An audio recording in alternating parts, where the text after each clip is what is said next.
আসসালামু আলাইকুম। আপনাদের সামনে উপস্থিত হলাম প্রাইমারি প্রধান শিক্ষক নিয়োগ পরীক্ষা কবে অনুষ্ঠিত হবে তার সম্ভাব্য তারিখ বা ডেট বিশ্লেষণ নিয়ে। আশা করি ইনশাল্লাহ আপডেট তথ্য এখানে জানতে পারবেন।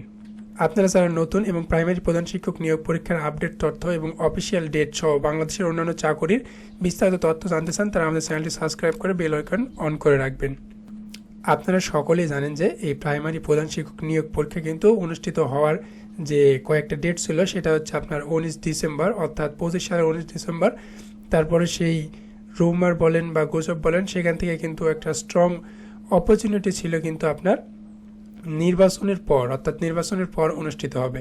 সেটাও চলে যাওয়ার পর অনেকেই বলেছিল এই পরীক্ষা অনুষ্ঠিত হবে বা হইতে পারে ঈদের পর। তো আপনারা সকলেই জানেন যে ঈদ পরবর্তী কিন্তু এখন আপনার 20 দিনের মতো যাচ্ছে, অর্থাৎ 17 থেকে 20 দিনের মতো। তো অনেকেই বলছে এই পরীক্ষা কি এপ্রিলে হবে, এপ্রিলে হওয়ার কি কোনো সম্ভাবনা রয়েছে? তো আমাদের ওপিনিয়ন হচ্ছে আপনার এপ্রিলে শুরু হবে আপনার এসএসসি পরীক্ষা, ঠিক আছে। তো প্রাইমারি প্রধান শিক্ষক পরীক্ষা যদিও এটা আশা করা যাচ্ছে ঢাকাতেই অনুষ্ঠিত হবে। তো এই পরীক্ষা কিন্তু এপ্রিলে না, মের শেষের দিকে অনুষ্ঠিত হবে।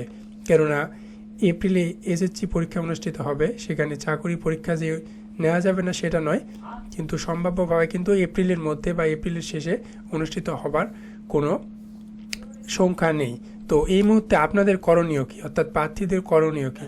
আপনাদের করণীয় আগেও যেটা ছিল সেটাই, আপনারা নিয়মিত যে সিলেবাস প্রদান করা হয়েছে প্রাইমারি প্রধান শিক্ষকের জন্য, আপনারা জানেন যে 90 মার্কের পরীক্ষা অনুষ্ঠিত হবে। তো সেই অনুসারে কিন্তু আপনাদের যে মানে প্রিপারেশন বা প্রস্তুতি সেটা কিন্তু গ্রহণ করতে পারেন, ঠিক আছে। তো কীভাবে প্রিপারেশন প্রস্তুতি নেবেন সেটা কিন্তু আমাদের চ্যানেলে আপলোড করা হবে। তো পরীক্ষার আপডেট ডেট জানতে এবং একই সাথে পরীক্ষাতে কীভাবে প্রস্তুতি নেবেন জানতে কিন্তু আমাদের চ্যানেলটি সাবস্ক্রাইব করে বেল আইকন অন করে রাখবেন। আশা করি ভিডিওটি ভালো লেগে থাকলে লাইক কমেন্ট শেয়ার করবেন। সকলকে ধন্যবাদ। আসসালামু আলাইকুম।